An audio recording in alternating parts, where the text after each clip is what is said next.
compañeras, compañeros, a esta nueva emisión de Alternativas. Cristian Cisneros, un conocido personero, conocido vocero de la pequeña empresa del Ecuador, un comprometido con la producción, con la generación de empleo, con la generación de medidas alternativas que planteen una economía más inclusiva, ha tenido la gentileza de aceptar nuestra invitación. Así es que bienvenido, Cristian. Muchas gracias. Hola, mi estimado Pedro, para mí un gusto volverles a ver y compartir con los compañeros que nos ven, digamos, por tu canal, con muchísimo gusto para conversar sobre lo que significa la pyme, el rol de la pyme y las apuestas que tenemos en el sector productivo. Con mucho Bueno, gusto estar con ustedes. empecémosle por ahí, pues a ver, ¿cómo ven ustedes y cómo se ha desenvuelto el tema del escenario político en el que en los últimos tres gobiernos, a partir del viraje de Lenín Moreno, se ha querido tachar a la experiencia correísta como un tema antiempresa, como un tema antiproductivo, como un tema estatista y empobrecedor, cuando en realidad en la época en los 10 años de Correa, más que se duplicó el Producto Interno Bruto per cápita, y lo que tenemos del 2017 para acá es más bien un decrecimiento, empeorado el último año con una verdadera, ya no solo recesión, sino depresión, ya con destrucción de tejido productivo. Y yo oía a Patricio Ruiz que recientemente daba algunos datos que mostraban que en la época de Correa, a pesar de que hubo una distribución del ingreso con un esfuerzo muy grande, aunque insuficiente, dada la acumulación de injusticias históricas, hubo un aumento muy importante de la riqueza de los grupos monopólicos, de los 200 grupos monopólicos. Daba ahí algunas estadísticas que mostraban claramente esa situación, inclusive con nombres y apellidos. Pero ¿cómo fue la situación de las MIPYMES, sobre todo? Y si pudieras comparar lo que fueron esos 10 años con ese tipo de política, con respecto a la supuesta política pro empresa que hemos tenido en los últimos años. Claro que sí, Pedro. A ver, la primera reflexión, claro, surge en torno a, si quieres hacer una analogía actual a lo que pasaba antes, y que no viene de nosotros, sino que viene del supuesto, eh, digamos, de lo que llamamos el primer mundo, ¿no? Tú ves a un presidente de Estados Unidos en donde tiene una política de protección a su industria nacional. Pues Claro. dice, claro, yo voy a poner aranceles a todo lo que no sea fabricado acá y que me esté complicando el tema de mi reactivación económica. Y ves eso no en el Ecuador, ves ahora algo que aplaude a nivel internacional y que los mismos grupos que tú mencionas en el Ecuador, que antes estaban en contra de medidas de protección, ahora ven cómo Estados Unidos está tomando medidas que inclusive podrían afectar de alguna forma a la exportación ecuatoriana. Entonces, ahí es donde tú dices, claro, cómo se construye política pública y para quién tenemos que ir trabajando. Solamente algunos datos que creo que son importantes los volvamos a refrescar, ¿no? La pyme representa eh, pyme, economía solidaria, microempresa, sector artesanal, digamos, representa el 95% del tejido empresarial en Ecuador, ¿no? El 5% son estas empresas grandes, ¿no? Que como tú mencionas, son 200 grupos empresariales, etcétera, que muchas veces son de las mismas manos y que ahora, no desde hoy, digamos, solamente, sino hace unos años, tuvieron que estar en el poder. Que de la banca pasamos al sector, eh, digamos, exportador primario hegemónico en el país, que es actualmente quien nos gobierna. Entonces, antes, ¿qué pasaba? Cuando teníamos la posibilidad de realizar medidas de sustitución de importaciones, la industria ecuatoriana se activa. Y el INEM, por ejemplo, en ese entonces, ¿no es cierto? El sistema de acreditación ecuatoriano, el Ministerio de Industria, ¿no? Me acuerdo en esa época, se generaba política pública en donde permitía a la industria ecuatoriana activar su producción a partir de esta sustitución selectiva de importaciones. Entonces, lo que hacía es poner arancel y poner unas barreras, digamos, de ingreso de productos al Ecuador basados en normativa técnica ecuatoriana de calidad. Entonces, lo que tenías es que los productos importados eran más caros que lo que se podía producir en el país. Y eso tiene una directa relación con una de las estrategias que ahora el mundo ve como una medida alternativa a la reactivación post-COVID. Inclusive actualmente en los mercados que tenemos, digamos, problemas de activación económica, se habla del desarrollo endógeno. Y este desarrollo endógeno precisamente constituye la fuerza de producción del país, digamos, frente a la competencia o frente a esta reactivación solamente basados en temas de exportación e importaciones, ¿no? Entonces, la primera reflexión va en torno a eso. ¿Qué pasó a lo largo de estos años? Simplemente desindustrializamos al país. Hicimos que las empresas ecuatorianas, yo tengo casos, como tú sabrás, y yo dirijo, hasta el día de hoy tengo la suerte de dirigir un gremio nacional, la Cámara Nacional de Pequeña y Mediana Empresa del Ecuador, y dentro del gremio, que tenemos varios sectores, hemos visto como empresarios, ¿no?, de muchos años, dejaron de ser productores y ahora son comercializadores, porque precisamente te sale más económico, en términos de rentabilidad económica, importar producto y comercializarlo que fabricar en el Ecuador. Pero un Significa ratito, menos mano de a obra. pie de página para nuestra audiencia. Esto lo que significa es que en lugar de generar empleo en el país, en lugar de generar esta relación proveedor-cliente que a su vez requiere otros proveedores y otros clientes y así sucesivamente, lo que se conocen como los multiplicadores, los economistas nos peleamos en si son los multiplicadores de Keynes o de Leontier, porque incluye una Así es. cantidad de elementos, ¿no es cierto?, que van generando, van dejando una traza en el que van generando más empleo y más pedidos y más empresa y más tejido productivo. En lugar de tener todo eso, lo que estamos es exportando esos empleos y esos tejidos productivos al exterior. Entonces, no es lo mismo ser un empresario que genera empleo, que provoca producción interna, que provoca desarrollo de las fuerzas productivas internas, que un empresario que importa. Así es.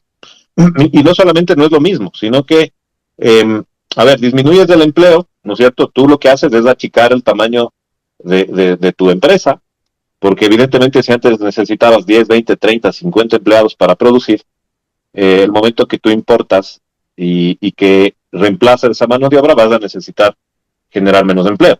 Y vas a tratar de maximizar la utilidad. Entonces lo que vas a hacer es disminuir costos, ¿no es cierto? Y tratar de intermediar con este producto que tú llegas a estos acuerdos comerciales. Ahora, eso ha puesto en riesgo al país, te cuento, porque en la época del señor que tenía unos zapatitos rojos, ¿no? Del gobierno de Lazo, por si acaso, para con nombre y apellido, al tener una directa relación con la banca, ¿no?, lo que hizo fue promover estos negocios de alguna forma para lograr tener estas cartas bancarias, estos temas de importación, ¿no?, poder apoyar supuestamente a la industria nacional. Y lo que se hizo es, con la pandemia, la gente que cambió su forma de producción o reemplazó la producción por la importación, se vio una complicación más grave porque no tenía la fuente de generar ingresos y dependía de lo externo. O sea, dependía de la importación, que obviamente en pandemia eso fue absolutamente nulo, y lo que hizo que se agravara aún más la situación de la producción nacional, porque ya no solamente eran empresas que dejaron de producir, sino fueron empresas que dejaron de producir y dejaron de importar. Al dejar de producir y de importar, precisamente lo que hubo es un desplazamiento de esa empresa hacia eh, un proceso de quiebra ordenada de alguna forma. Otras salieron del mercado de la noche a la mañana. Hubo obviamente la ley esta que reemplazaba o que te permitía de alguna forma liquidar a tus trabajadores sin estas cargas, digamos, anteriores. Y muchas empresas se acogieron a Inclusive eso, el cinismo liquidaron de y cerraron. decirle de apoyo humanitario. Exacto. De un tema disfrazado de apoyo humanitario en donde vamos al segundo, a refrescar la memoria, ¿no es cierto?, de todos quienes nos ven. El 67% de la pyme es familiar. Entonces, a ver, 95% del tejido ecuatoriano, pyme. 67% familiar. Pues, ¿qué quiero decir? Que yo como empresa tenía que ir despidiendo a mi misma familia. Un tema bien complejo en donde, basados obviamente en esta idea de apoyo humanitario, que ya vemos hacia quiénes estaban dirigidos, ¿no? Claro. Porque la empresa pyme, al ser o a tener una conformación familiar, Ustedes conocen que la economía popular y solidaria es un mecanismo distinto, obviamente, de producción basado en este tema de equidad, pero en donde hay mucha familia. O sea, la EPS es realmente familiar, tienen, y si no es familiar, tiene lazos muy cercanos, porque se asocian entre gente que conocen y que conforman estas organizaciones. Igual la pyme nace de las experiencias de empleados, en algunos casos, ¿no? De colaboradores de industrias más grandes, en donde vieron una oportunidad de mercado y se generaron su propio emprendimiento. Nace de pequeñas inversiones, ¿no? Y luego van desarrollándose en este mercado, pero normalmente cuando te desarrollas, lo primero que haces, porque no vienes de estos grupos elitistas en donde tienes la posibilidad que la gente ni trabaje, ¿no? De que sean autodesempleados y que, digamos, los dueños del capital distribuyan sus recursos, sino que vienes de un En la proceso época de donde... los gamonales habían los terratenientes ausentistas, ahora son los empresarios ausentistas, Exactamente. que en Entonces, realidad son ahí herederos ausentistas, ¿no? son herederos, exactamente. Entonces, estos herederos que no están, ¿no? Y que siguen de alguna forma usufructuando de los bienes construidos anteriormente, sean lícitos o ilícitos, ¿no? Pero la pyme, en cambio, lo Ahí que estaba hace el es SAT, ¿no? Que desarrollar decía que detrás de cada fortuna hay un gran delito. detrás de... o se mantienen por estos grandes delitos, ¿no? Que a la larga es un tema que desgraciadamente vemos no solamente aquí, sino en el mundo. Pero es lo que te decía, la pyme viene, desarrolla y empleas a tu gente. Entonces dices, ok, ¿a quién le pongo en el tema financiero? Ah, es que la hija de mi hermano está estudiando finanzas, etcétera. Entonces, vas haciendo un desarrollo de tu pequeña empresa desde tu misma familia. Entonces, segundo, digamos, tercer efecto directo de esta crisis fue desplazamiento, fue crisis familiar, ¿no? Y de ahí le sumas el resto de problemas sociales que hemos venido eh, experimentando. La descomposición familiar ocasiona problemas de inseguridad. La descomposición familiar ocasiona familias disfuncionales y por lo tanto menos necesidad de pertenencia entre las personas. Ya dejas de pertenecer, ya no perteneces a tu empresa ni a tu grupo familiar y hay un montón de personas que se han autoexiliado, evidentemente, no solo por la inseguridad, sino por la falta de oportunidades al exterior. Entonces, el efecto de haber cambiado de rumbo de la política pública en el sector productivo ha ocasionado lo que tenemos, no solamente inseguridades, no solamente falta de empleo, no solamente procesos de disminución de la producción nacional, sino es de alguna forma uno de los efectos directos de haber gobernado o seguir gobernando para aquellos que siempre han tratado de gobernar el país. Yo veía, el otro lado, solo como un paréntesis, alguno de estos días, digamos, en donde estás tomándote un café, ¿no? O un café con piquete y ves los videos, ¿no? Y ves lo que pasaba en la época de Borja Febres Cordero, ¿no? Y comparas cómo en el discurso que tenían en ese entonces los mismos grupos de poder, es algo que se ve repetitivo ahora, inclusive con las mismas elecciones que estamos viviendo. Tú ves grupos de poder que están con el mismo discurso, ¿no? Con el discurso de que tenemos que fortalecer a la empresa, al libre mercado, no con medidas de protección a la industria nacional, que tenemos que ser más eficientes, más eficaces, ¿no es cierto? Y ahí es donde nos preguntamos cómo eso no se ha ido sosteniendo a través del discurso de los años, precisamente porque, mi estimado Pedro, está el Ecuador gobernado por grupos de poder. Y ahora el grupo de poder hace política pública para ellos, ¿no? Bueno, y No para además las pymes. este es un tema muy importante porque, mira, aquí los neoliberales criollos en realidad son de un oportunismo terrible, ¿no? Es decir, hay un estudio de César Montúfar antes de que se meta a las políticas de manera tan penosa. Tiene un estudio muy bueno sobre el gobierno de Febres Cordero, que era el adalid, era el campeón del neoliberalismo, pero en realidad fue un neoliberalismo de conveniencia, es decir, solamente adoptaba el neoliberalismo en las cosas que le conviene a él para atacar a otros grupos de la oligarquía, pero en lo que le atañía, en lo que le atañe a su grupo y a sus aliados, él mantenía todavía algunas políticas proteccionistas. Y lo mismo podríamos ver, yo le recomiendo a nuestra audiencia al día siguiente de la primera vuelta en Radio Democracia, Miguel Rivadeneira llama a Mauricio Bozo y Walter Spurrier dos puritanos del neoliberalismo que están en una situación absolutamente intolerante ante cualquier medida que signifique, no sé, pues favorecer a los sectores populares, tener algún tipo de comedimiento con la gente que está en una... Y lo hicieron inclusive durante la pandemia, apoyando a un ministro como Martínez, que inclusive prepagó la deuda externa en lugar de atender, mandando, sacando a médicos, a trabajadores de la salud, reduciendo el presupuesto para policías, militares, estaban en la primera línea de defensa de la cuestión. Pero ahora dicen, miren, hasta la segunda vuelta que gasten nomás, que den nomás todos los bonos del caso, ¿no? O sea, que armen todo el discurso de la Claro. desdolarización, ellos pusieron la agenda, y que de todo tipo de subsidios, aunque sea insostenible. Al día siguiente de ganar en la segunda vuelta, ahí nos preocupamos de la sostenibilidad. Entonces, yo creo que es clarísimo ese tema porque lo quieren plantear como que fuera un tema ético, ¿no? Quieren ponerse en un plano moral superior diciendo que ellos sí son los portavoces de la virtud, de la honestidad, de la rectitud, cuando en realidad lo que tenemos son estos ejemplos históricos, ¿no? Y los más neoliberales han sido gente como Maguad, gente con el tema de la crisis bancaria, como Hurtado, con el tema de la securitización y así por el estilo, ¿no?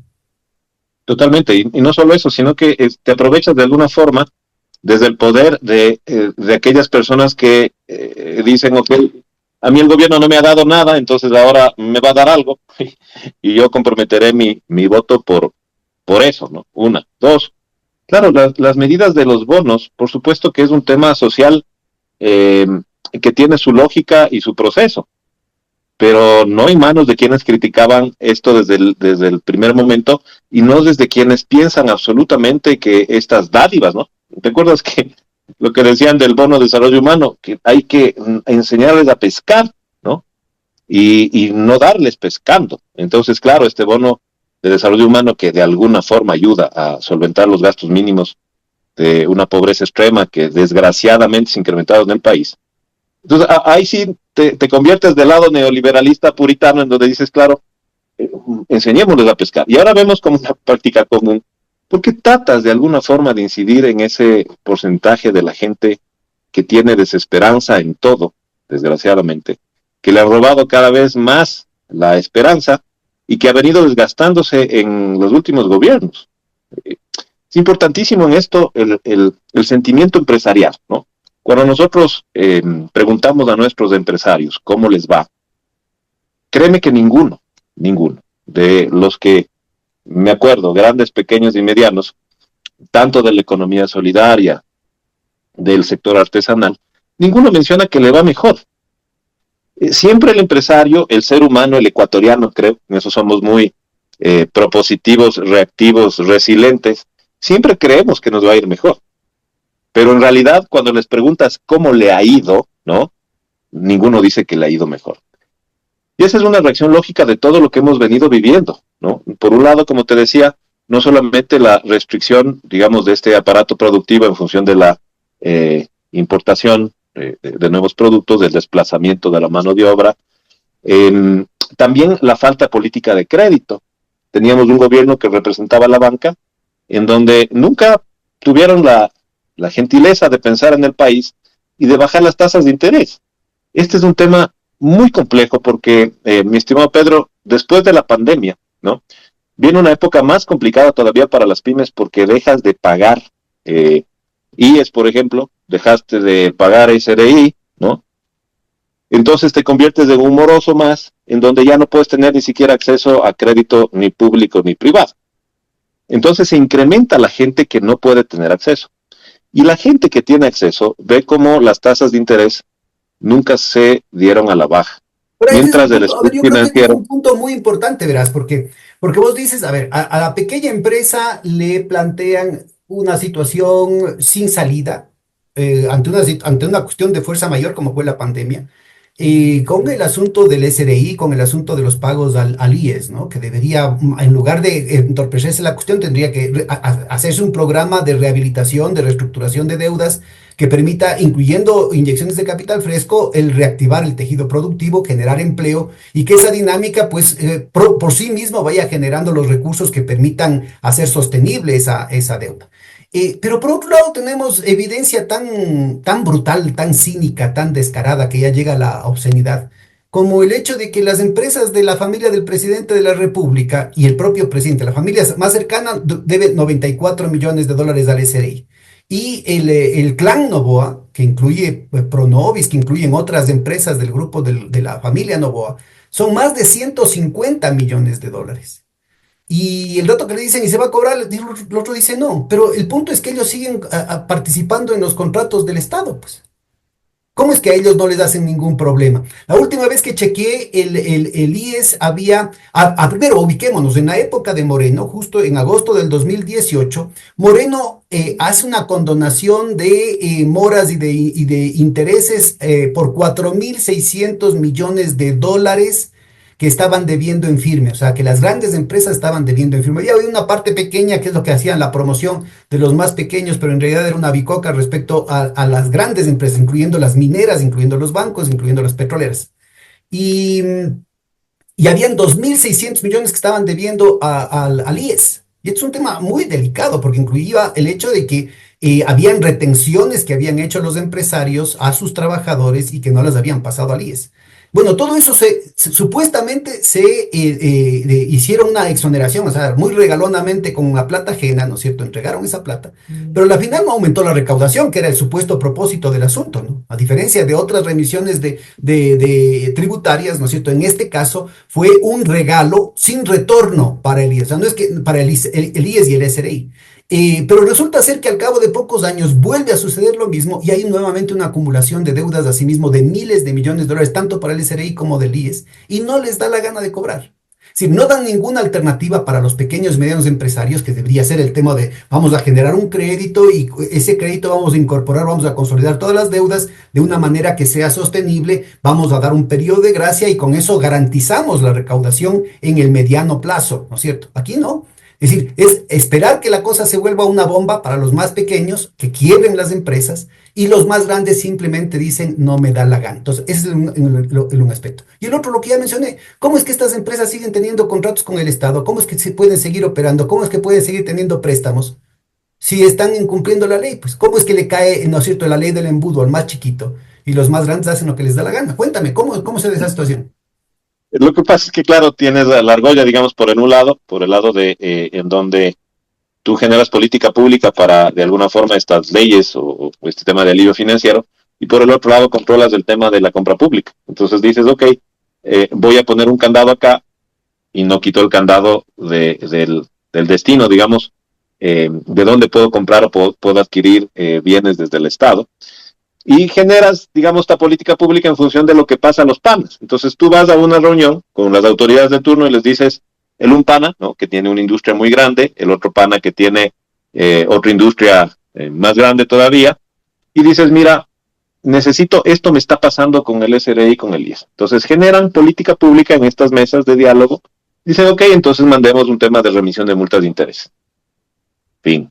Nadie les ha preguntado, nadie sacó datos, nadie exploró qué pasaba con los otros sectores, nadie se dejó asesorar en función de lo que tú bien mencionas. Consolidemos las deudas, hagamos un tema de crédito, promovamos un tema de alivio financiero en donde se vaya cubriendo estos valores, pero que den los plazos, ¿no es cierto? Y se vaya activando de a poco el tema. Ahora, ¿qué No, parte, qué ahora, parte de, qué parte de este tratamiento diferencial y discriminador se debe a la falta de vocería, la falta de organización y de movilización de las pequeñas y medianas empresas? Y de la bueno, economía de hecho, solidaria, ¿no? Que todavía chupa más.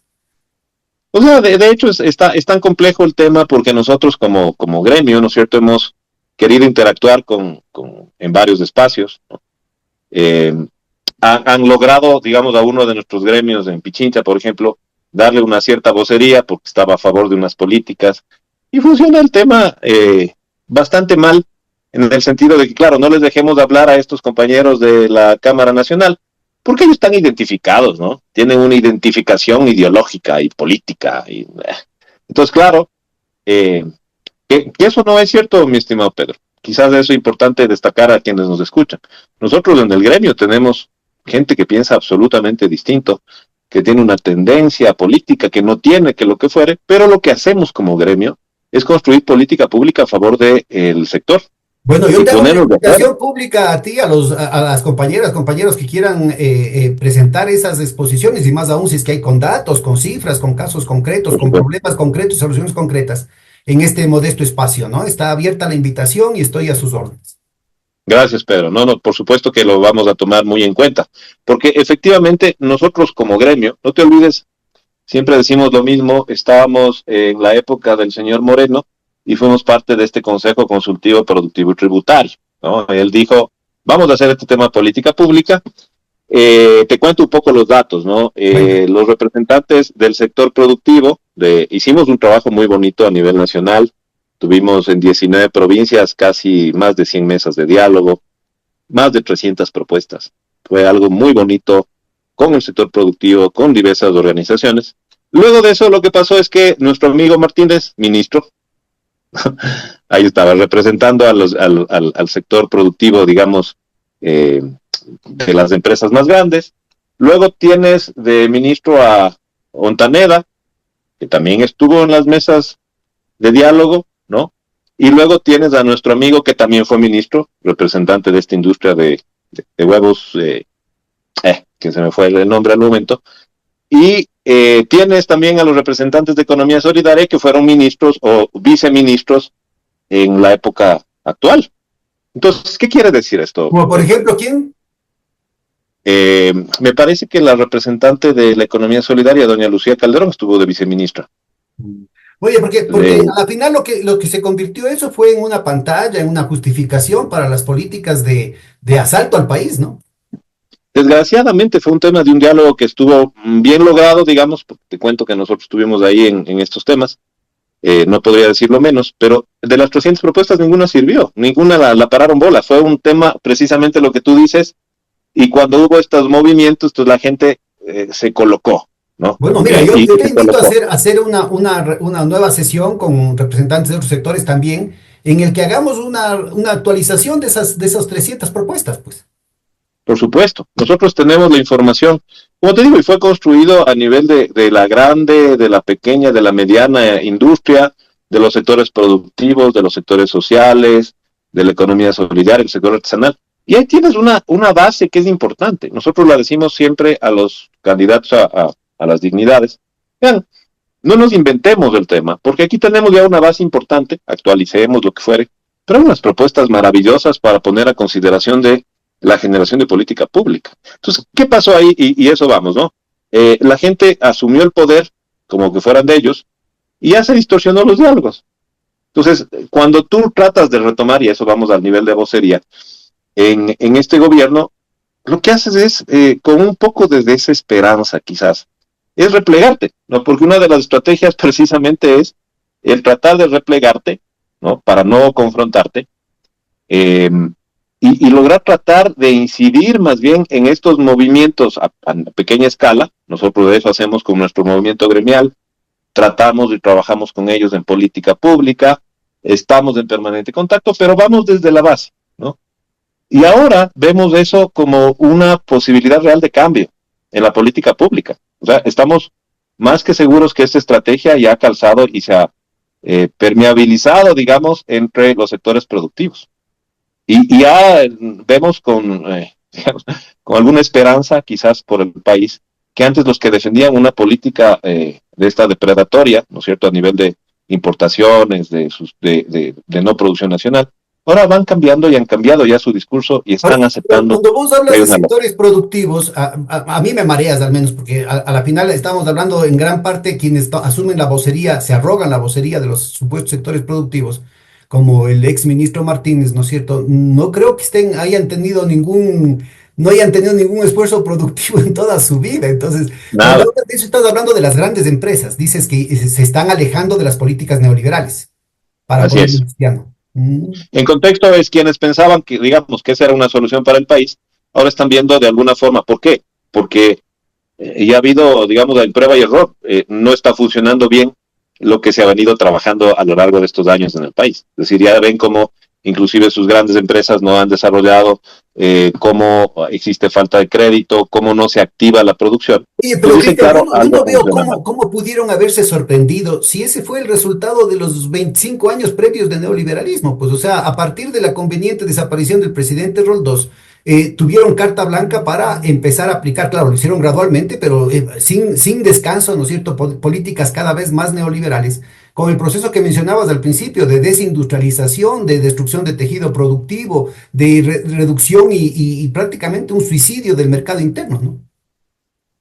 Lo que pasa es que ahí, digamos, la gran empresa se ve un poco expuesta a estos temas en donde les empiezan a competir.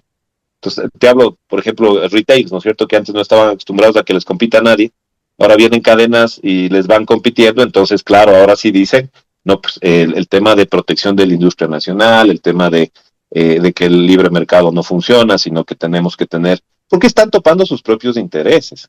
Como no les topaban, como nadie les decía nada y como son parte a la misma argolla, pues no pasaba nada, ¿no? Hay que fomentar el tema de las exportaciones. En concepto, mi estimado Pedro, nosotros, por supuesto, como sector productivo de las pymes a las que representamos, claro que estamos de acuerdo en que se fomenten las exportaciones. Estamos totalmente de acuerdo en que el Ecuador puede exportar. Y ojalá todos los productos que tengamos con calidad ecuatoriana puedan estar visibles en mercados internacionales. Por supuesto que sí. Pero eso no significa que tengamos una política pública en donde privilegiemos solamente al tema exportador y no al consumo interno.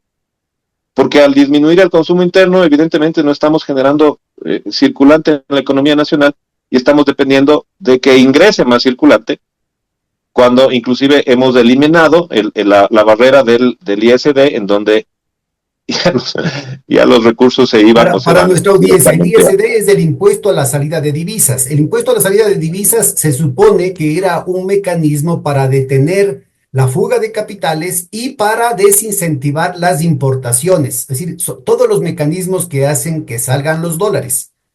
La dolarización, como su nombre lo indica, tiene que funcionar sobre la base de los dólares. Entonces ahí se ve clarito quiénes son los que están atentando, quiénes están socavando las bases de sustentabilidad de la dolarización. Los que promueven la desregulación financiera, los que promueven la desregulación de la balanza de pagos, los que promueven más importaciones en contra de la producción nacional, porque hay importaciones que son importantes para la producción nacional, otras son competitivas, son importaciones que desplazan la producción nacional, y aquellos, ¿no es cierto?, que, por ejemplo, bajando el impuesto a la salida de divisas, lo que hacen es promocionar que precisamente esos vectores de debilitamiento de la dolarización se acentúen. y no solamente eso, no tienes banca. Mira el caso práctico, ¿no? Tú tienes banca en donde vas y dices, oye, necesito un crédito. Y te dicen, ¿crédito para qué? Ah, es que yo importo materia prima. Ah, chévere. Entonces, ¿para qué vas a ingresar? ¿Para qué vas a sacar dinero del Ecuador? Cuando puedes hacer la transacción directamente desde mi banca filial en X y Z sitio. Como la banca Entonces, Banice, como la banca Banice. exacto. Entonces, ¿qué pasa con eso? Claro, muchos empresarios optaron por eso, pero a la larga lo que haces es debilitar al famoso sistema que todo el mundo defiende, que es la dolarización. Y con esto, Eh, además, si me permites señalar para nuestra audiencia, lo que estás es constituyendo unos cuellos de botella oligopólicos en todo lado. Porque ya no es que cada empresa hace, ¿no es cierto?, su relación proveedor-cliente adentro del país o afuera, sino que tienes que pasar siempre por los mismos canales, ¿no es cierto?, que son los que imponen precios y calidad y prioridades. Porque en momentos de escasez, ¿no es cierto?, a vos te dan y al otro no le dan dependiendo del grado de amistad, de argolla y de compromisos que tengas con ese cuello de botella, ¿no? Y si eso pones en manos de los banqueros que además tienen los medios de comunicación y son los que financian a los candidatos, en algunos casos con cercanías a las amistades del difunto señor Cherres, entonces estamos fregados, ¿no? exactamente. El problema es cómo y desde quién estás generando este tema de política pública, para quién trabajas y cómo. Detrás de todo esto existe una agenda, ¿no? La agenda es cómo desde estos sectores productivos, digamos, comercializadores, que son importantes para el país, por supuesto, pero que generan una exclusión al resto, porque la idea de generar política pública, mi estimado Pedro, es beneficiar a la mayoría. Y la mayoría, como te digo, no nos hemos sentido ni de cerca beneficiados por los temas de política pública. Crédito productivo caro. te digo, mientras el split bancario en la banca ha subido, ¿no? ¿Ves cómo las utilidades de los El bancos se han spread bancario incrementado? para Pues nuestra bueno, audiencia es la diferencia entre la tasa activa que le cobran cuando alguien va a hacer un préstamo, por ejemplo, un empresario va a hacer un préstamo, o alguien va a comprar un carro, una casa, una moto, y lo que le pagan al depositante. exacto. Entonces, esa diferencia entre lo que yo pago de lo que obtengo es precisamente esta diferencia que se conoce como el split, ¿no? Pero esto se incrementa. ¿Por qué? Porque yo cobro mejor de lo que de lo que presto, entonces evidentemente mi rentabilidad va a incrementarse de un pequeño espacio a algo más grande. ¿Qué significa eso? Que yo estoy colocando crédito más caro. Y desgraciadamente las tasas de interés de usura, porque aquí tienes una lógica, ¿no? Dice, lo que pasa es que hay que ver y valorar el riesgo. Yo no te puedo dar un crédito más blando, ¿no es cierto? Porque con un crédito más blando significa que yo asumo más riesgo. Y ves cómo temas paralelos de financiamiento eh, colocan capitales de riesgo en sectores empobrecidos con muchísimo más éxito que la misma banca, porque tienes garantías cruzadas, ¿no es cierto? Porque hay esta confianza entre quien otorga el crédito, quien hace de garante en el mismo círculo, etcétera, ¿no? Que hay Esto te medidas refieres al alternativas. funcionamiento de las cooperativas, ¿no? A diferencia de la gran banca. Un sistema de cajas de ahorro, por ejemplo, ¿no es cierto? En donde las cajas de ahorro colocan a créditos, digamos, más oportunos y con menos usura, ¿no?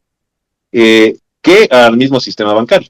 Pero en definitiva lo que no tenemos es acceso a crédito. Entonces, después del gobierno, digamos de turno, en ese entonces creo que el mismo señor eh, Lazo en su momento puso un crédito productivo y lanzó con bombos y platillos de $5,000. Entonces dijo, crédito productivo $5,000. Eso puede Eh, ser apropiado para la economía popular y solidaria, pero para alguna ni empresa siquiera. eso se te puede ir en sueldos, ¿no? Ni siquiera para la economía solidaria, créeme, ni siquiera para los pequeños empresarios, ni siquiera para los emprendimientos muy pequeños, un crédito de $5,000 les permitía activarse. Porque si ven temas de consumo, quizás en hacer algún pedido y se acababa el tema, ¿no? El capital de trabajo no existe, ¿no es cierto? El tema de cómo Oye, mejoras la y el capacidad Banco de de producción como Fomento, la final. CFN, no, el Banco de Ban Ecuador se llama ahora, ya ha cerrado todas esas líneas para la pequeña y mediana producción. Verás, más que cerrar, porque supuestamente tienen abierto algunas líneas, es de la cantidad de trámites, ¿no? La tramitología se volcó a aquellos sectores en donde no querían que se active. Ejemplo, la banca pública. Cuando tú ibas a solicitar un crédito en la CFN o en Ban Ecuador, la traba burocrática es enorme, enorme, enorme, mucho más enorme, a tal punto que muchas de nuestras empresas, ¿no es cierto?, decían, si yo no necesitaría el crédito, o sea, no necesitaría demostrar que estoy generando tanta rentabilidad, no necesitaría el crédito. Es decir, te piden unos indicadores, una serie de cosas que ya era imposible cumplir. Entonces, más bien, no den crédito, ¿no? Si esas son las condiciones, mejor no nos den crédito, no nos engañen con Para una nuestra falsa audiencia, expectativa de esto crédito. se conoce como el descreme, ¿no? Es una metodología en la que la banca privada y la banca pública, secuestrada por los criterios de la banca privada, aplica ciertas cernideras, ciertos filtros de rentabilidad que lo que hace es que solamente se quedan trabajando con sectores o experiencias inclusive de la economía popular y solidaria, de la pequeña, de la mediana empresa, que son tremendamente rentables, es decir, son nichos de mercado tremendamente rentables. Pero en realidad lo que hacen es descremar, le quitan la crema, ¿no es cierto? Y le dejan a esa empresa agotada porque le ponen unos costos de capital altísimos, ¿no? Esta situación lo que hace es hacer más discriminante el mercado, hacer mucho más agresiva la situación con respecto de competencia dentro de cada uno de los segmentos de la pequeña y mediana producción y de la economía popular y solidaria, y que ha sido implementado no desde la naturaleza, por ejemplo, de una cooperativa, en la que la cooperativa es una organización en la que los propios socios se arreglan para poder financiarse entre ellos, sino que es impuesta desde criterios que vienen totalmente desnaturalizando a la situación con la que nacieron este tipo de iniciativas. Entonces, esto ha dejado al Ecuador sin esa posibilidad. En el desarrollo de los países del norte, Estados Unidos incluido, pero Alemania, Italia, Japón, de manera paradigmática, el rol de esta banca para el desarrollo del tejido productivo local, de la pequeña y mediana empresa, de la economía popular y solidaria, han sido cruciales para justamente para generar un capitalismo adelantado. Aquí parte del poder oligárquico, ¿no es cierto?, es generar un abismo que solamente permite que haya la gran empresa, además totalmente transnacionalizada, totalmente desnacionalizada, y la gente pobre. Exactamente. Y en esa, digamos, en ese recrudecimiento de la pobreza, digamos, no solamente las familias, sino consecuencia de eso también, digamos, la baja de producción, la baja de comercialización en el sector productivo. A lo largo de estos años hemos disminuido, para que tengamos en cuenta, cerca del 32% del volumen de ventas, ya en todos los sectores, ¿no? Y esto tiene una lógica que también hemos visto con mucha desesperanza, en donde primero no existe información de mercado, ¿no? Lo primero, creo que hay un rol importante que tenemos que fortalecer a nivel de país en lo que hacen las embajadas y los consulados comerciales en el exterior. Tenemos más de 180, me parece, o teníamos en su momento. Y cómo colocamos, digamos, producción nacional en estos mercados internacionales a partir de una estrategia de internacionalización de la producción nacional que no existe, ¿no? Quienes tienen acceso a los temas de exportación son los sectores tradicionales y uno que otro esfuerzo más orientados de los gobiernos autónomos descentralizados. Yo Pero tengo política una pública de... experiencia, nosotros hicimos cuando estaba yo en la Comisión de la Nueva Arquitectura Financiera, armamos en Bruselas con la Fundación Rosa Luxemburgo y capítulos nacionales de las MIPIMES de América Latina, incluyendo Ecuador, y de Europa. Armamos una serie de seminarios de mecanismos de apoyo a la pequeña y mediana producción en los intercambios, ¿no? Y había una cantidad de elementos muy prometedores. El primero, que después se concretó con el Sistema Unitario de Compensación Regional, es favorecer este tipo de mecanismos entre bancos centrales que permitirían que la pequeña empresa, agrícola o no, rural o no, ¿no es cierto?, con trabajo asalariado o no, con tecnología o no, pueda tener mercados accesibles sin los costos terribles que significa el pasar por la banca, el pasar por unas cartas de crédito que son también discriminadoras, porque las cartas de crédito, documentos indispensables para operaciones de exportación e importación, tienen también un sesgo, ¿no? A los amiguitos les cobran una tasa y a la pequeña empresa, a los plebeyos les cobran otra. Entonces, yo creo que hay una cantidad de mecanismos de facilitación del comercio que son muy importantes y que podrían encontrar inclusive ahorita, ¿no? Que Europa está teniendo un baño de verdad muy, muy grave. Y yo creo que ahí valdría la pena recuperar esta experiencia del 2010, si no me equivoco, en el que una cantidad de pequeñas empresas de Europa estaban dispuestas a dar asesoría técnica en temas, por ejemplo, de mecánica de precisión, de óptica, de distintas ramas de la química, de distintas ramas de la cuestión textil, de distintas ramas del diseño. Estaban dispuestos a hacerlo porque ellos decían, mira, ustedes no son competencia para nosotros porque es nuestra cercanía con el cliente, es el estar al lado del cliente permanentemente lo que estructura nuestro mercado. Entonces yo creo que es necesario repensar las cosas, ¿no es cierto?, de esta visión del come solito, que es la que lastimosamente ha estado imperando, hacia un escenario de ganar-ganar, un escenario de economía inclusiva que haga un estiramiento, digamos, de las posibilidades, que permita aprovechar este nuevo paradigma tecnológico, que ya no es el de las inversiones prohibitivas de la anterior revolución industrial,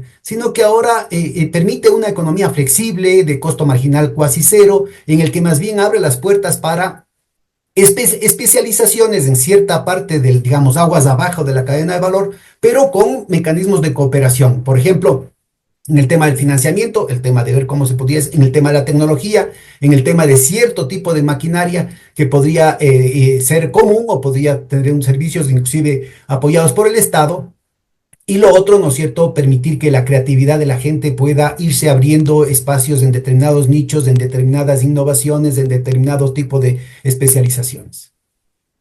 Y súmale a eso que lo que tú mencionas eh, es exactamente, creo que has resumido muy bien en el sentido de en dónde nos quedamos, ¿no? ¿En qué año nos quedamos? ¿No? Nos quedamos en una década de hace más de 10 años ya, en donde había generación de política pública. Entonces tú mencionas temas que había. Eh, lo que existe es absolutamente una descomposición o un híbrido mal realizado de medidas emergentes y que tratan solamente de ir cubriendo ciertos incendios, ¿no? Súmale a esto, ¿no? Por un lado el tema de comercialización, por el otro lado la compra pública, que eso es un verdadero problema para el Ecuador. Ahora es, creo que el síntoma de desesperanza más grande que existe desde los sectores más pequeños de Oye, la producción discúlpame, que nacional. además me parece de una sinvergüencería terrible, ¿no? Ahora que Trump está destruyendo totalmente, no solamente teóricamente, no solamente en la retórica, sino en los hechos, todas las políticas de libre mercado, está destruyendo la Organización Mundial de Comercio, los tratados de libre comercio y toda esa situación. Empieza a parecer que nadie había respetado las supuestas prohibiciones que había en la Mundial de Comercio respecto a las compras públicas y al hecho de que un Estado tiene todo el derecho de utilizar la compra pública como un instrumento de desarrollo. Ellos lo han hecho todo el tiempo, así se queja Canadá, así se queja Europa, así se quejan los propios Estados Unidos, así se queja Japón, y dice, y se revela, ¿no es cierto?, que los gurús de la economía aquí eran más papistas que el Papa, pues nos venían a imponer un credo que nadie lo había aplicado. De hecho, en Europa, yo también estuve ahí presente impulsando esa situación cuando estuve a cargo de las negociaciones del Tratado de Libre Comercio entre la Comunidad Andina y Europa, y nosotros mostrábamos, ¿no es cierto?, que en Europa tenían una política deliberada de apoyar la producción local y además en círculos concéntricos, ¿no? En primer lugar, por decirlo ahora, de la parroquia, del cantón, de la provincia, del país y luego las de Europa. Y nos querían Correcto. prohibir, y eran los técnicos ecuatorianos, los negociadores ecuatorianos, las llamadas cámaras de la producción, las que se hacían el harakiri, ¿no es cierto?, diciendo que no podíamos, porque eso iba en contra, de que era una cosa hasta inmoral, querían plantear como que era una cosa inmoral el hecho de que hayan reglas claras, técnicas, ¿no es cierto?, que permitan el desarrollo de capacidades productivas locales. Totalmente. Y ahí, por eso súmale, ¿no? Entonces tienes, primero, el tema de sustitución de importaciones y aranceles no ha sido mal, ¿no? Aquí es un pecado terrible proteger la industria nacional. No, ¿cómo vas a hacer si el tema del libre mercado? Llámale lo que tú mencionas del tema compra pública, ¿no? ¿Cómo proteges la industria nacional? ¿Cómo generas desarrollo endógeno a partir de la compra del mismo Estado hacia sus proveedores en esta lógica circular de yo compro primero en mi cantón, en mi provincia, etcétera? No es que ha sido malo. Y lo otro, ¿cómo logramos hacer catálogos, ¿no? Catálogos para que se estandaricen ciertos requisitos y puedan participar todos en el mismo igualdad de oportunidades. Para Y nuestra tú, audiencia, nota al pie de página, los catálogos son importantísimos porque las grandes empresas, en colusión con la gente del sector público que le ponen ellos mismos ahí, lo que se conoce como el listado profundo, establecen una tipificación en el contrato o en la licitación que solamente puede cumplir la empresa preferida, dejando a todos los demás afuera. Entonces, al estandarizar las normas técnicas, al estandarizar los gustos, los pedidos, al garantizar, ¿no es cierto? No solamente se garantiza la seguridad, la calidad, sino que se garantiza que todo el mundo tenga las reglas claras, ¿no es cierto? El agua clara y el chocolate espesos, ¿no? así es. Hay un ejemplo, ¿no? Antes de la catalogación, por ejemplo, tú ibas a una industria petrolera ecuatoriana y pedías zapatos, zapatos dieléctricos y toda la vaina, con unas suelas especiales, con cierta composición, una serie de cosas, ¿no? Que estaban claramente sesgados, por ejemplo, a un proveedor que no era nacional. Cuando se logró hacer los catálogos, entonces estandarizas las normas y dices, sí, bajo estas condiciones que tiene la industria nacional y que cumplen con la normativa internacional, por supuesto, pero ya haces que un mayor número de empresas pueda competir. Y ya compites no por adjudicar el contrato al PANA, sino por precio y por calidad.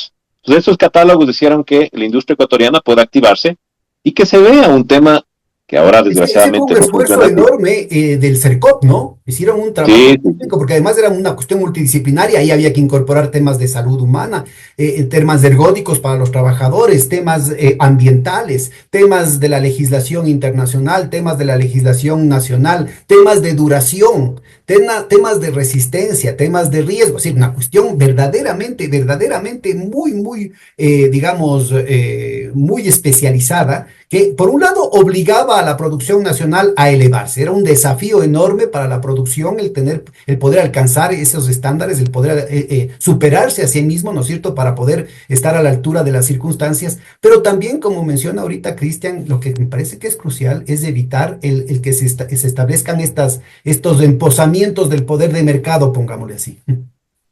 totalmente. Y verás, en el tema este de compra pública, ¿no? Lo que pasó actualmente es que ya la catalogación fue un tema, digamos, venido a menos.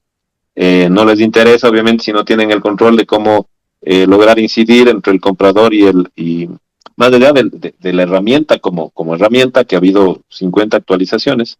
El tema es que no se ve que se ha activado la compra pública, la una. La otra, por supuesto, si tienes un estado en donde no pagas a los proveedores, cada vez más va a haber menos, digamos, menos gente que esté interesada en ser proveedor del Estado, porque Claro. el riesgo que corres ahí es que quiebres una vez que hagas todo el esfuerzo por proveer al Estado y tengas 1 o 2 años impagos, ¿no? Entonces, eso también es un síntoma de la economía ecuatoriana en donde Sí, la compra pública no paga. las MIPIMES tienen que hacer lo que nosotros decimos de la superintendencia con el tema de los supermercados, ¿no? Que pagaban tarde, mal y nunca. Entonces, establecer por disposición, por la normativa, unos plazos máximos en los que se puede liquidar una vez entregado el producto, ¿no? O el servicio. De hecho, está así en la ley, ¿no? Desgraciadamente eso no se está cumpliendo. Lo otro, se han incrementado los contratos internacionales sin participación de la empresa nacional. Te vienen a construir, digamos, obras de infraestructura, lo que fuere, sin considerar la misma mano de obra nacional.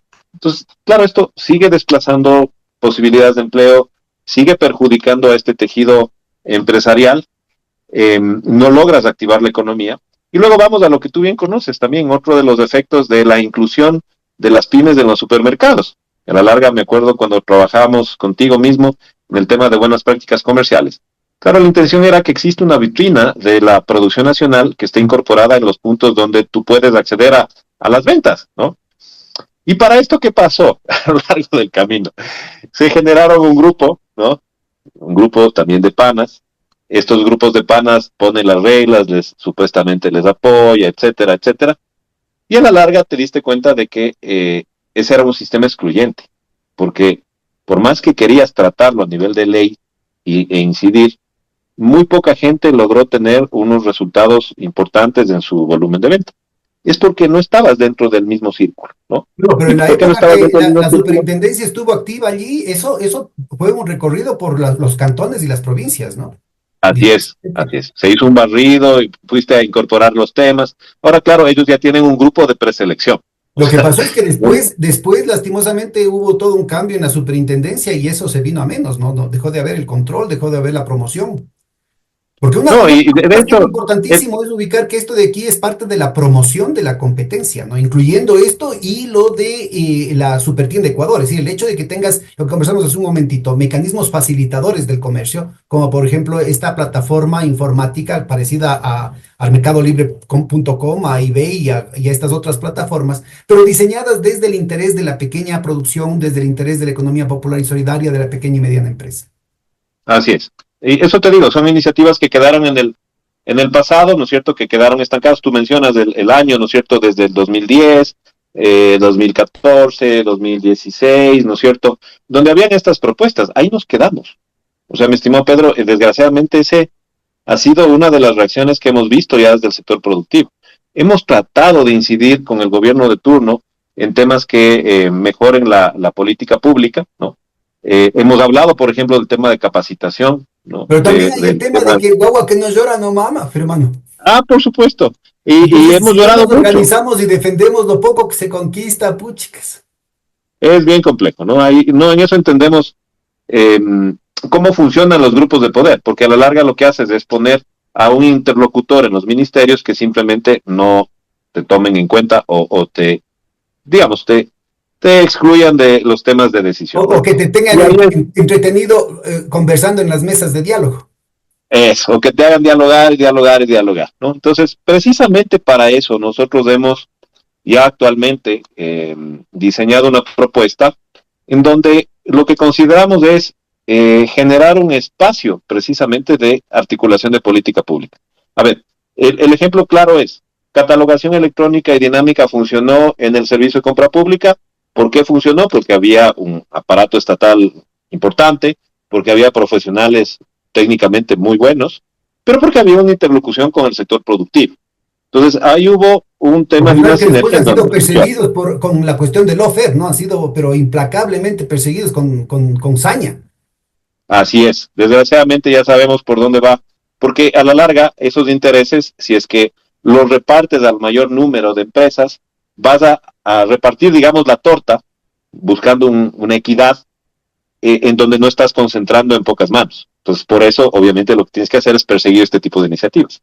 Lo otro, los temas de inclusión de poder de mercado, pues, fueron trabajados con la industria en general, fueron trabajados con los retails, y hubo un tema interesante, ¿no es cierto? El tema de trabajar en el Estado y el sector público con estos mecanismos que en su momento estuvieron vigentes, que era el factoring y el curing, ¿no es cierto?, para hacer el canje de esto que me debe el Estado, ¿no? Yo era proveedor del Estado, me debe el Estado y yo debo al Estado impuestos, entonces hago una compensación entre las deudas, Son ¿no? Y mecanismos digo, de ok, si me compensación de debes pagos 1,000, que pueden resolver, pero en cuestión de meses, con todo el nada, tema legal, contable, impositivo, de créditos, total, ¿no? Podrían despejar el ambiente y facilitar el que vuelvan a fluir los procesos productivos en el país, incluyendo los propios procesos del Estado. Porque aparece totalmente. para nuestra Entonces, audiencia, ¿no es cierto? ¿Qué es lo que aparece? Que la misma empresa a la que no le paga el Estado es la empresa que no puede pagar los impuestos, porque el Estado no le ha pagado. Entonces exacto, te debe el Estado, no pagas. queda bloqueado porque esta empresa, si es que no tiene padrinos, como el gran padrino y los amigos del difunto señor Cherres, ¿no es cierto?, que pueden hacer una empresa en un día o 8 empresas en un día.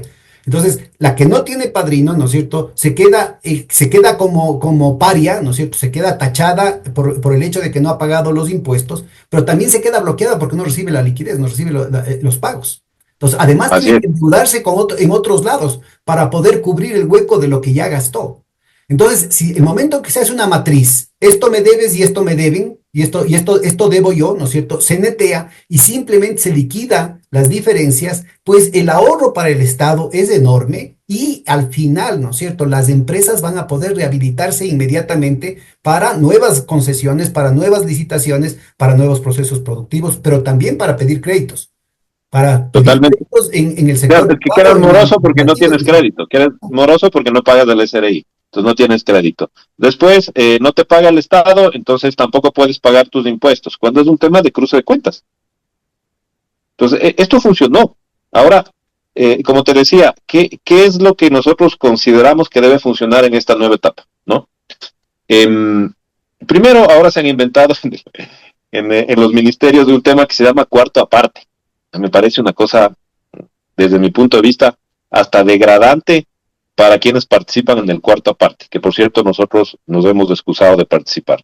Este cuarto aparte es Que sospechosamente a veces el cuarto aparte es en el baño, divos. exacto, es un tema en donde te dicen, verás, vamos a necesitar construir política pública, pero ustedes estén en el cuarto aparte, ¿no? No conversen aquí porque básicamente ayuden a hacer algo, ¿no?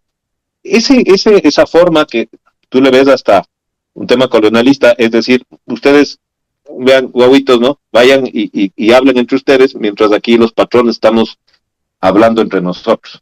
Decidiendo su Eso futuro. primero que es degradante, ¿no? Lo segundo es, sí, por supuesto que hay que construir política pública, pero institucionalicémosla. Entonces, la propuesta que ya hemos hecho formalmente a los candidatos es que se articule un tema de consulta permanente para el sector productivo. Entonces, generemos política pública, ok, pero pasemos por un filtro en donde construyamos política pública de verdad, institucionalizada, en un diálogo en donde hagamos las cosas entre el sector público y privado y saquemos propuestas de política pública permanente, en una apuesta en donde esto trascienda a las etapas electorales y digamos, ok, esto puede ir funcionando porque hubo un gran acuerdo.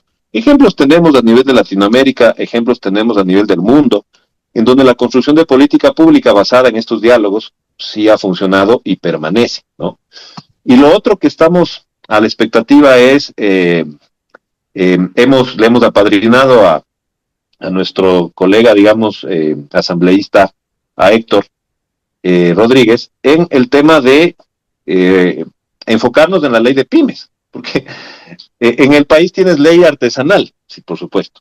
Tienes estas leyes de activación económica que de alguna forma son un híbrido que beneficia un sector a otro sector, pero tienes en el Ecuador al 95% el tejido empresarial y no tienes una ley que te permita incluir estos temas que estamos hablando, mi estimado Pedro, en un tema legal, en una propuesta en donde puedas anclar, ¿no es cierto?, las acciones tanto del Estado como de las entidades privadas, en función de beneficiar a este tema de política pública que active el aparato productivo nacional. Entonces, la idea es que consolidemos estas propuestas, ¿no es cierto?, en una ley primero, luego que también hagamos este consejo productivo permanente para la generación de política pública, que sea incluyente, por supuesto. Nosotros como sector productivo, claro que vamos a incluir a los que no nos han incluido, porque creemos en el principio de la democracia, por supuesto, pero la idea es que se pueda construir política pública basada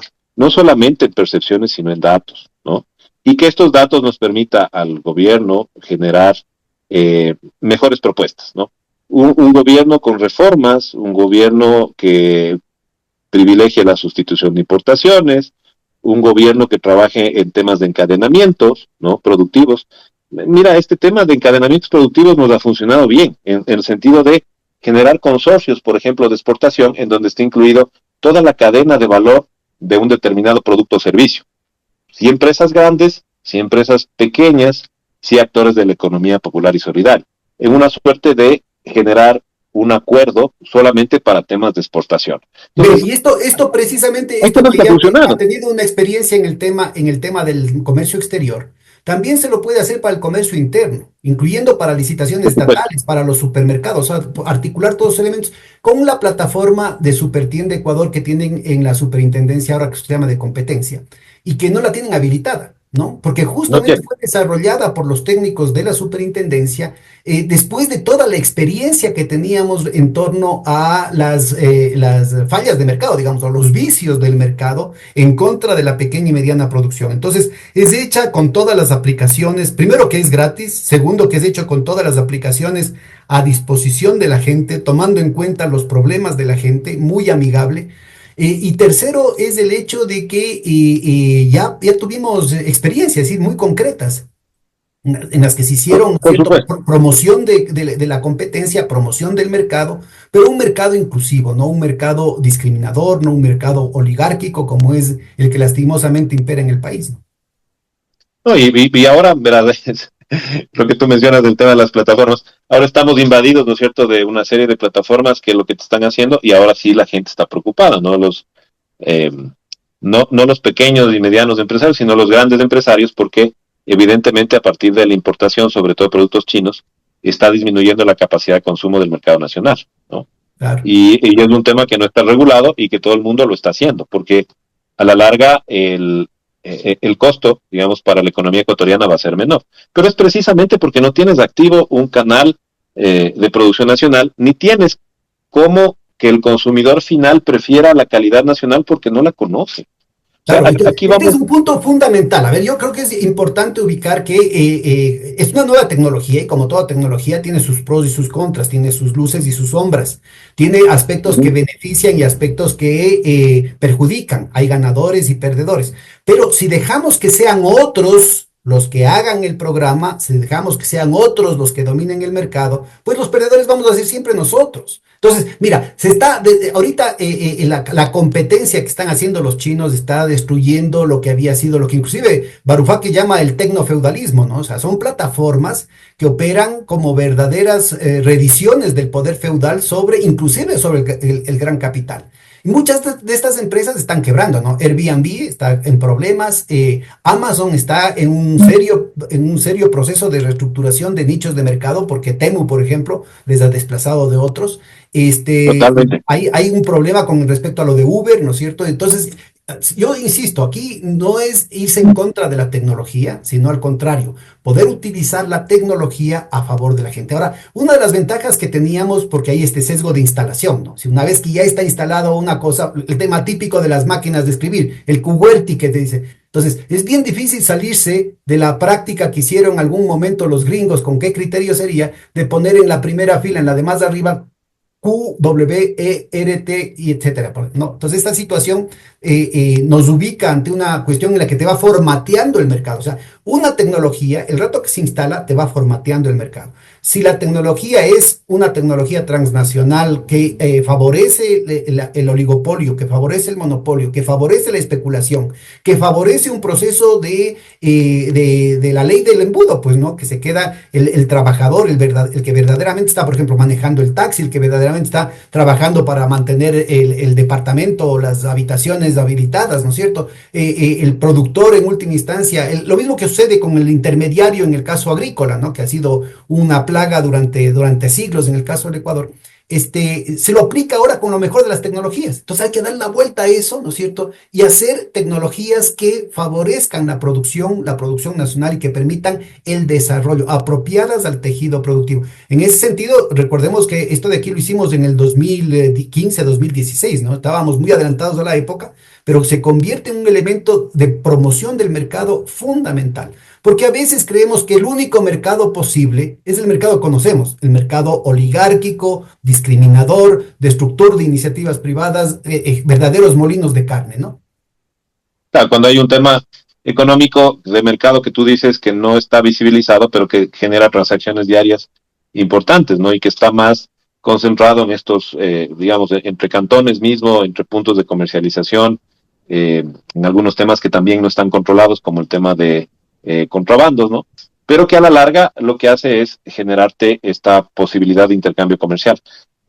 Como te digo, desgraciadamente, ahora el auge de las plataformas ha hecho que ya un sector importante, ¿no es cierto?, esté viéndose afectado y que tenga que reingeniarse.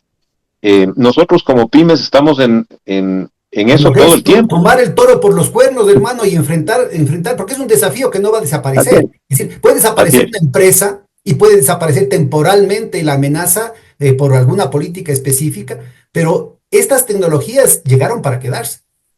No, y de hecho tenemos que vivir con el tema tecnológico, es parte de, eh, digamos, de adaptar los funcionamientos de mercado hacia estos temas que están en auge. No, no podemos ser tampoco ciegos ante eso. Pero eso te decía, entonces viene ya, ahora sí les molesta, digamos, porque de alguna forma les compiten como han competido con la pequeña y mediana industria permanentemente, permitiendo el ingreso de productos o de importaciones, inclusive con nombre y apellido, para disminuir la capacidad de producción nacional. Y ahí lo que se ha ido haciendo es cambiando el tejido o logrando estructurar o consolidar con estas estrategias asociativas, inclusive para poder vivir en estos años a todo lo que hemos vivido como sector productivo, ¿no? A esto súmale, mi estimado Pedro, si vemos un análisis general, ¿no es cierto?, de cómo nos ha ido, de cuáles son algunos de los desafíos, mírale el problema que tenemos a nivel del Estado, ¿no? Cuando tú revisas cómo funciona el Estado actualmente y ves una noticia como el gobierno de Trump, digamos, dice con este señor Musk, que ya la cooperación internacional de Estados Unidos, que estaba representada en USAID, ¿no? No va más, que se cierra porque están haciendo cualquier cosa menos lo que ellos creían. Y Inclusive ves un efecto en traficando el opio en Ecuador. Afganistán, dijo el vicepresidente Vance. Entonces, mira qué pasa con ese efecto en el Ecuador. O sea, en Colombia hay un efecto complicado y en el Ecuador tú ves cómo eso ha ido disminuyendo un tema económico que nadie lo veía que se lo notaba, pero que no sabía por dónde iba. Que es precisamente estos temas de cooperación internacional que lograron de alguna forma ir supliendo este rol del estatal, en donde, me acuerdo en su momento, se tenía un tema de postulación de proyectos con Semplades, y entonces los sectores productivos preparaban iniciativas y eran financiadas, etcétera, y había un rol que el Estado de alguna forma asumía a través de unos mecanismos similares a estos de cooperación internacional, pero que se iban sosteniendo en el transcurso del tiempo. Ahora vemos cómo una cooperación se va del Ecuador y deja un hueco que se siente. Porque botaron al guagua con el agua sucia de la bañera, pues hermano. Exacto. Entonces, ¿pero qué pasa con eso con el Estado, no? Entonces tú dices, a ver, ¿qué ha pasado? Evidentemente ahora ya no somos un país de renta media, sino somos sujetos de cooperación internacional, viene la cooperación, lo que fuere, pero lo que haces es, de alguna forma, ver los resultados que tienes de eso frente al Estado. Dices, ok, mientras por un lado estamos canalizando estos recursos y tratando de que la gente se desarrolle en función de estos recursos internacionales de cualquier origen, el Estado no tiene un rol en donde vemos que hay un eficiente manejo de recursos. Simplemente hemos visto gobiernos en donde la ejecución presupuestaria, teniendo recursos, es sustancialmente menor a los históricos que hemos tenido en los últimos años. Entonces tenemos un gobierno anterior, un gobierno actual, donde no ejecutan ni siquiera los presupuestos que tienen programados. Eso hace que tú tengas, porque todo el mundo dice del otro lado, la inversión para sacar al país tiene que estar concentrada en el sector público, en el sector privado. Entonces démosle el rol al sector privado para que active al aparato, digamos, al Estado. Y vemos como del otro lado el sector público se disminuye, ¿no es cierto? Deja de tener menos ejecución presupuestaria y por lo tanto hay menos inversión pública y por lo tanto hay menos desarrollo. Entonces ese rol, digamos, en donde, por supuesto, si la política pública fuera basada en el tejido empresarial completo, podríamos pensar en una activación basada en el desarrollo productivo. Pero eso no es el caso en el Ecuador. La política pública está concentrada en un grupo empresarial en donde funciona para ellos Cada y en vez más donde disminuye excluyente, la ¿no? capacidad de Además es un ejecución del grupo Estado. empresarial cada vez más excluyente, ¿no? Exacto. Y donde la política, en cambio, como tratas de generar ese discurso, entonces dices ahora el Estado no va a intervenir. Lo que haces es menos inversión pública, menos ejecución presupuestaria, menos recursos, y a partir de eso la misma pyme se desarrollaba porque había inversión pública, de la inversión pública había contratos, había servicios que estaban vinculados a la inversión, y entonces había un tema de activación económica. Ahora no existe ni eso. Una, dos, eh, vamos a la formación del funcionario público, que desgraciadamente eso desde el lado privado lo vemos, ¿no es cierto? Porque tú interactúas, vas a conversar con gente que está a cargo de ciertos sectores, de lo que fuere, ¿no? Sin nombres de apellidos, pero lo que ves es desgraciadamente una falta de preparación del funcionario público porque vienen de una lógica privada. Entonces vienen de los amigos de quien está en el poder y se ven, hazte cargo de este tema, ¿no? Debe ser fácil. Y no tienen idea. Entonces, ese aprendizaje lo que hace es que demores la activación productiva a partir de la inversión pública, porque están en un tema permanentemente de aprendizaje, que no ejecuten política pública porque no saben cómo hacer, que no tengan interlocución adecuada porque siguen hablando con la misma argolla que tampoco sabe qué hacer, y que el efecto que tengas en el país sea el que desgraciadamente estamos viviendo. Un tema de más inseguridad, de menos desarrollo productivo, menos volumen de producción nacional, menos acceso a crédito, menos compra pública, ¿no? Mucho más fuga de capitales, mucho más gente que se va a estudiar y se queda afuera, ¿no? Una descomposición familiar producto del cierre de empresas, que de eso nadie habla, pero como somos pymes y lo vivimos, cierra la empresa pyme y se descompone la familia, porque no es solamente que cierra la empresa. Eso recrudece los problemas sociales, que tampoco se tratan. Incrementa los temas de consumo de sustancias estupefacientes y psicotrópicas, por supuesto. Entonces, hay una serie de aristas Claro, que no claro. están Y tomadas en además hay cuenta un tema de porque no se insostenibilidad, sabe. ¿no? Es decir, mira, si sigues destruyendo tejido productivo, ¿de qué va a vivir el país? Porque además, mira, regresamos a la pregunta con la que iniciamos la conversación, ¿no? Es decir, eh, nos dicen, lo que pasa es que el gobierno de Correa era un gobierno estatista, antiempresarial, comunista, castrochavista, etcétera, etcétera, etcétera. Y resulta ser que el indicador que más les gusta a los gurús de la economía y a los neoliberales es el riesgo país. Y ahora con este gobierno que ya ha mejorado, verás, porque llegó a 23% de sobrecarga de la tasa de interés internacional en la época de Lazo, y ahora hemos bajado a 15. O sea, son 15 puntos adicionales a lo que se puede conseguir una tasa de interés afuera, tanto para el sector público como para el sector privado. En la época de Correa se llegó a 3,5. Entonces, yo creo Así que es, es muy 2014, importante ubicar que hay muchísima me acuerdo. ideología, muchísima ideología. ¿Cuál es el problema ahorita? Que nos están dejando en una situación, ¿no es cierto?, en la que se siguen yendo los dólares, siguen bajando, hacen todas las políticas para hacer que los dólares se vayan, y en la economía no quedan los dólares para pagar los sueldos, no quedan los dólares para comprar lo elemental para la casa, no quedan los dólares para pagar a los proveedores, no quedan los dólares para pagar los préstamos. Entonces, se está socavando de manera estructural la sostenibilidad de la dolarización.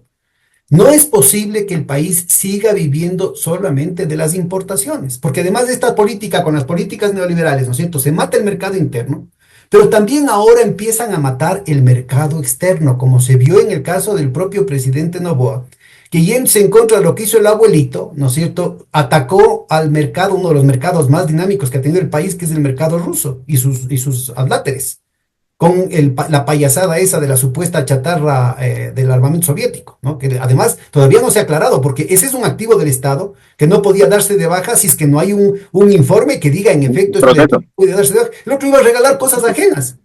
Y que inmediatamente, ¿no es cierto?, ya nos creó problemas, nos cerró ese mercado. Y que inmediatamente, ¿no es cierto?, en estas políticas, en estos vaivenes de la política internacional de los Estados Unidos, ahora va a apuntarle a China. En tanto que digan que también China también es un mercado prohibido, o que empiecen a obligarnos a que ataquemos a China o que insultemos a China, y que este gobierno va a ser el primerito en obedecer, ¿no es cierto?, en ponerse de rodillas, ¿qué nos vamos a quedar sin mercado externo tampoco? Entonces, matan el mercado externo con el mercado interno con las políticas neoliberales, matan el mercado externo con la geopolítica sumisa que tienen estos gobiernos. ¿Qué le queda? O sea, ¿qué le queda al empresariado? No, no hablemos desde el socialismo, desde la fraternidad, desde la humanidad, desde la solidaridad, ¿no es cierto?, que deberían ser elementos que tienen que ponerse en consideración, sino desde el propio business. ¿Cómo hace Así es. un empresario grande para sobrevivir en este país? Verás, de ahí el tema es precisamente desde el sector de la pyme, ¿no? Cuando hemos conversado de estos temas con un poco de desazón de lo que significa no lograr activar como se requiere el aparato productivo, es, vamos a estar aquí. Los empresarios ecuatorianos eh, nacen, crecen y se reproducen en el Ecuador y siguen manteniendo unas raíces, digamos, muy profundas, no solamente familiares, sino culturales, en donde se va a seguir teniendo activación económica a partir de la pyme. El verdadero problema está en si tenemos tantas trabas, ¿no? Cada vez va a ser menos el porcentaje de industrialización de producto nacional y eso va a hacer a que si no tenemos una economía que depende, no nos olvidemos, dependemos del dólar, ¿de qué vamos a vivir? Tienes ya un tema de disminución porque es ineficiente el Estado en la producción petrolera, tienes un tema en donde, ¿de dónde vienen los ingresos? Entonces, has incrementado en algo, sí, por supuesto, el tema de exportaciones, pero por un proceso sostenido, mi estimado Pedro. No es que ha sido producto de este gobierno. Claro. O sea, las empresas que han logrado exportar en estos años, es un proceso que viene desde hace 10, 12, 15 años, en toda la transformación productiva y en lograr los estándares para exportar. Y esto es un punto que yo también Depender de eso es que imposible. subraye, ¿no? Los mercados externos son muy celosos porque se requieren a veces décadas para crear las condiciones, tanto internas como internacionales, para generar un flujo significativo, digamos, ¿no? Así fue el tema del banano, así fue el tema del petróleo, así fue el tema. Recordemos, el petróleo, por ejemplo, fue en el 1967, después de que durante décadas se dijo que el Oriente era un mito, ¿no es cierto? En el 67 se descubre el primer pozo petrolero, pero recién en el 72 empieza a exportarse. Acordémonos. Así es. Igual con el tema Eso del no puede banano. pasar. El banano, el cacao había declinado ya en los años 20, desde la Primera Guerra Mundial ya había problemas, y ya estuvo en crisis en los años 20, en los años 30, y recién a finales de los 40 empieza a exportarse banano. Acordémonos. Entonces, miren, igual con las flores, ¿no? Y en cada uno de ellos el papel del Estado fue fundamental. O sea, el tema del banco, las ventanillas de descuento del Banco Central, la creación del Banco de Fomento en la cuestión del banano, el tema de las operaciones sui generis, los CETES, y había una cantidad de políticas públicas que permitieron que salga luego el camarón, luego lo de las flores, del brócoli, las nuevas exportaciones, etcétera, etcétera, ¿no? Claro, ahora el aguacate, ¿no? La pitahaya. Claro, los eso aceites está muy bien, esenciales. eso está muy bien y tenemos experiencias. En el Perú, en 10 años, ¿no es cierto? Que es un récord, se convirtieron en primer productor mundial de arándanos, por ejemplo. O sea, se puede hacer, se pueden ir recortando tiempo, pero recordemos que lo otro es facilito. O sea, se puede matar un mercado con una payasada, con una metedura de patas, como por ejemplo el tema de la chatarra soviética.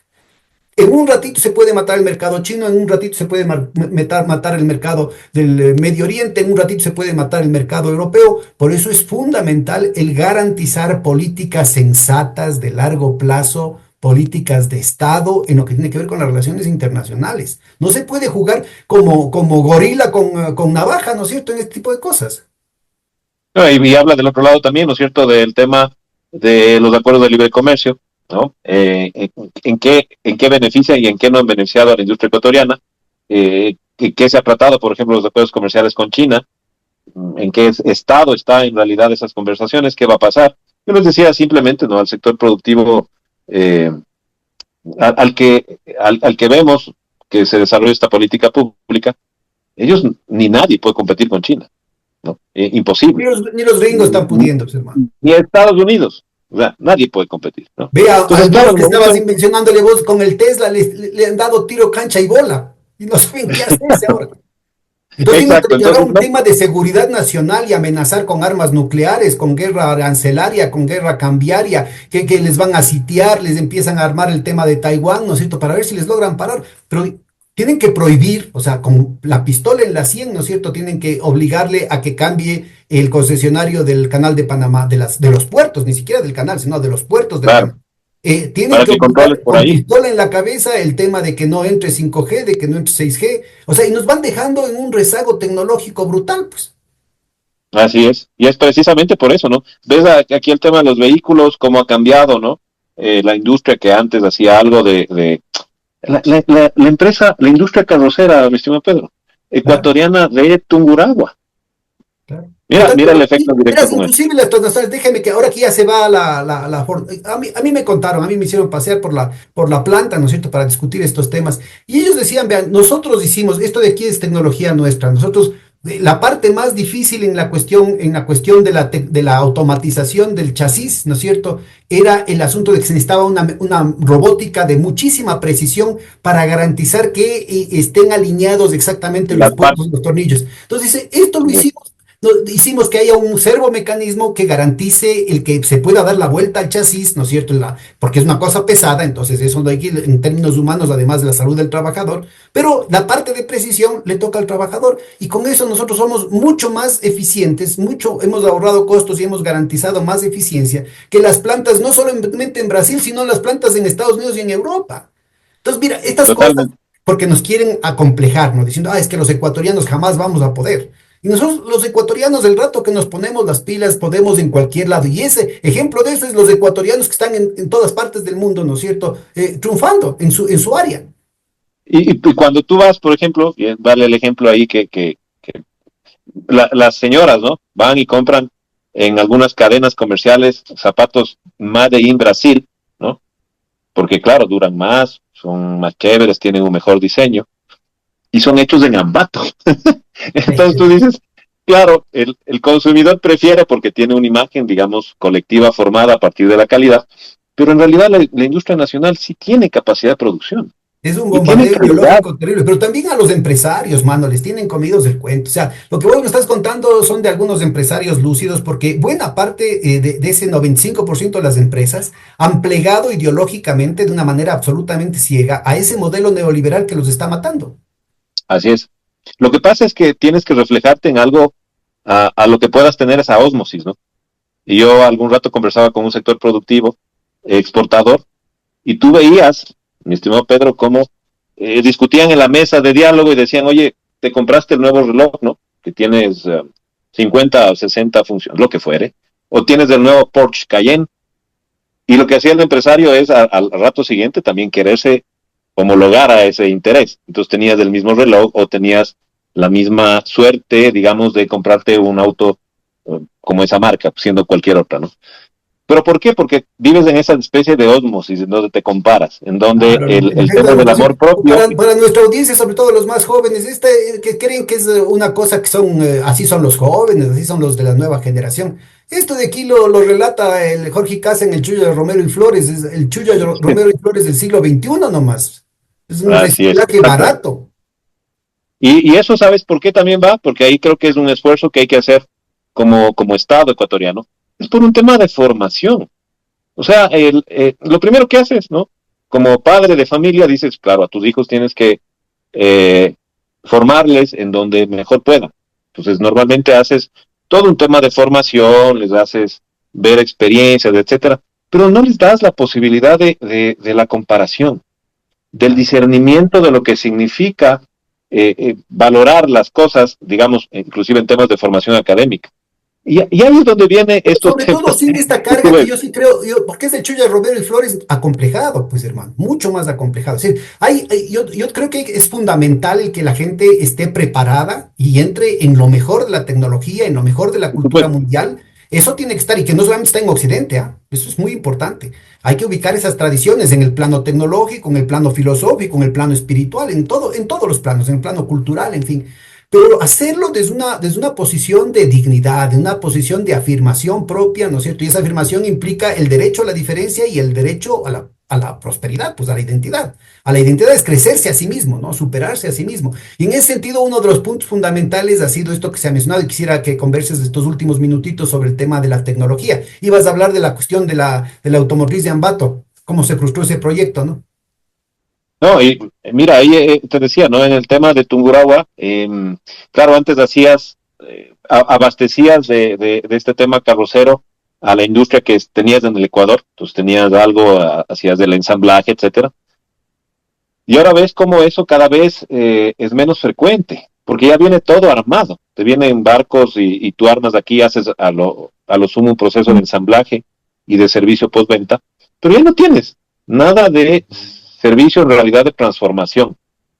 Eso en todos los sectores, mi estimado Pedro. O sea, eso es lo que pasa en la industria nacional. Entonces, ahí hay una suerte de un reto, digamos, enorme, de lograr que se siga manteniendo la producción nacional, de lograr que exista un mayor número de empresarios, que los jóvenes que vengan, porque eso es importante, quizás haya más que un tema ideológico, es un tema desde dónde se viene, ¿no? Yo he visto con una clara diferencia entre el empresario que cree en el país, en el que desarrolla el tema productivo, en donde se ha formado desde una condición económica menor. Pues quizás de eso es importante. La diferencia de lo heredado a lo construido. Y ese empresario es el que desarrolla capacidad de producción nacional, ¿no? Lo otro es complejo. De ahí el mensaje a los jóvenes de que no todo lo que está servido es positivo. No, no todo esta facilidad que de alguna forma están viviendo los jóvenes actualmente, que tienen mejores condiciones, por supuesto, que lo que tenían nuestras generaciones y las generaciones anteriores, por supuesto, de que no todo eso significa que tener esas mejores condiciones es el deber ser. Hay que labrarse un camino, hay que generar el tema, hay que investigar, hay que discernir. Y ese es el empresario ecuatoriano que ha logrado sobrevivir y que, por supuesto, tiene unas condiciones, inclusive de pensamiento distintas. Aquellos que ya les vinieron el tema más fácil, ¿no? Ahí es donde tú ves estas dos relaciones, entre la comparación de yo quiero tener este reloj maravilloso a lo que significa en realidad generar política pública, a lo que significa generar empresa, a lo que significa dar empleo de condición y de calidad, ¿no? Y eso es importante, incluyendo estos nuevos temas que deben estar presentes. Tú ves, y es importante un dato, solo para no olvidarme, hacen la famosa ley Violeta, que ahora ya no hay ni siquiera Ministerio de la Mujer, que era un tema interesante, y hacen estos temas de los reglamentos me parece, de equidad, ¿no es cierto? Que tú tienes que reportar como empresa. Y tú ves que ahí los que más permeabilidad tienen para estos temas de género son las pequeñas empresas. Entonces, dices, claro, ¿por qué son las pequeñas empresas? ¿Por qué las pequeñas empresas también están a favor de los salarios justos? Porque vienen desde esta formación de alguna forma, en donde privilegian al ser humano frente al mismo desarrollo del capital, sin descuidar, por supuesto, el tema de la generación de recursos, que es de la razón de ser, de alguna forma, del sector Claro, porque empresarial. es fundamental entender que no es lo que es, no es lo que es ahorita y a lo que se ve abocada la pequeña, mediana producción, la economía popular y solidaria en términos de la precariedad, ¿no? Y inclusive en el margen, en algunos casos, de la norma, sino el potencial que tiene, o sea, esa reserva moral, precisamente desde la lógica interna, no desde el deber ser, sino desde la propia lógica interna que recupera valores familiares, que recupera valores de la comunidad, que recupera la esencia del valor de uso por sobre el valor de cambio, no es la ganancia por la ganancia, la acumulación por la acumulación, sino que tiene otro tipo de prioridades. Entonces es un tema fundamental. Ahora, yo creo que es importante, ahora que mencionaste la ley Violeta, para nuestra audiencia que se fijen en que la C de Cristian Cisneros en la pantalla también es color violeta, así es que no sabemos para dónde son los tiros, ¿no es cierto, Cristian? Y para que nos vayamos despidiendo con esta nota de humor. Por el tema inclusivo también. Por supuesto que sí. No, encantado, mi querido Pedro. Más bien para mí, como siempre, es un gusto poder conversar con ustedes, poder aportar desde un granito, digamos, desde lo que vivimos como sector productivo, darles un mensaje de esperanza final, quizás de no perder la fe, ¿no? Hemos resistido peores momentos a lo largo de la historia, seguimos aquí presentes, pero tenemos la firme convicción y la esperanza de que esto cambiará. Y en eso, créeme que hay una razón ya más bien energética, que consideramos que los temas llegan a un límite en donde ya no pueden pasar más. El Ecuador no puede seguir de tumbo en tumbo. Necesitamos construir política pública permanente, necesitamos apostar, digamos, por este cambio en donde la clase que nos gobierna responda a intereses de ciertos sectores y que busquemos en realidad el beneficio para el mayor número de ecuatorianos. Eso creo que es el deber ser y el que nos debe unir, tanto desde el sector productivo, desde los sectores sociales, desde el gobierno, de quienes generan opinión pública, a que en realidad busquemos, sí, un tema primero de sanar, porque el odio en este país es de todos los lados, de todo el tema. Tú ves que en las familias se genera odio. Entonces yo creo que la primera reflexión es, hay que sanar, hay que dejar las cosas, digamos, en claro, y hay que salir adelante, porque yo creo que el ecuatoriano... Buscando soluciones concretas a problemas concretos y no pura ideología, hombre. Y saliendo, ¿no? Y saliendo porque el ecuatoriano tiene esa capacidad de resiliencia, esa capacidad de don de gente. Nos hemos visto unidos cuando hay estas catástrofes naturales de manera impresionante. Tenemos discursos que nos unen, tenemos el tema que a todos nos interesa, ¿no? Mejorar la seguridad del país, mejorar la producción, mejorar el empleo, mejorar las condiciones económicas, mejorar la salud, mi estimado Pedro, tener acceso a la salud, a servicios básicos, a educación. Yo creo que este es precisamente el momento en donde sanemos del odio y dejemos los memes, digamos, para eso, para reírnos, para ver cómo funciona, para la creatividad ecuatoriana, pero en el plano real, enfocarnos en lo valioso que es hacer este acuerdo nacional de paz y de avance, digamos, en donde toda la gente y la sociedad estemos comprometidos. Así que una vez más te agradezco, para mí es un gran abrazo, Cristian, y de nuevo la invitación a este modesto espacio. Y vamos a hacer. Compañeros, vamos adelante. Por supuesto que sí. Un abrazo, lo vamos gracias. A hacer. Gracias.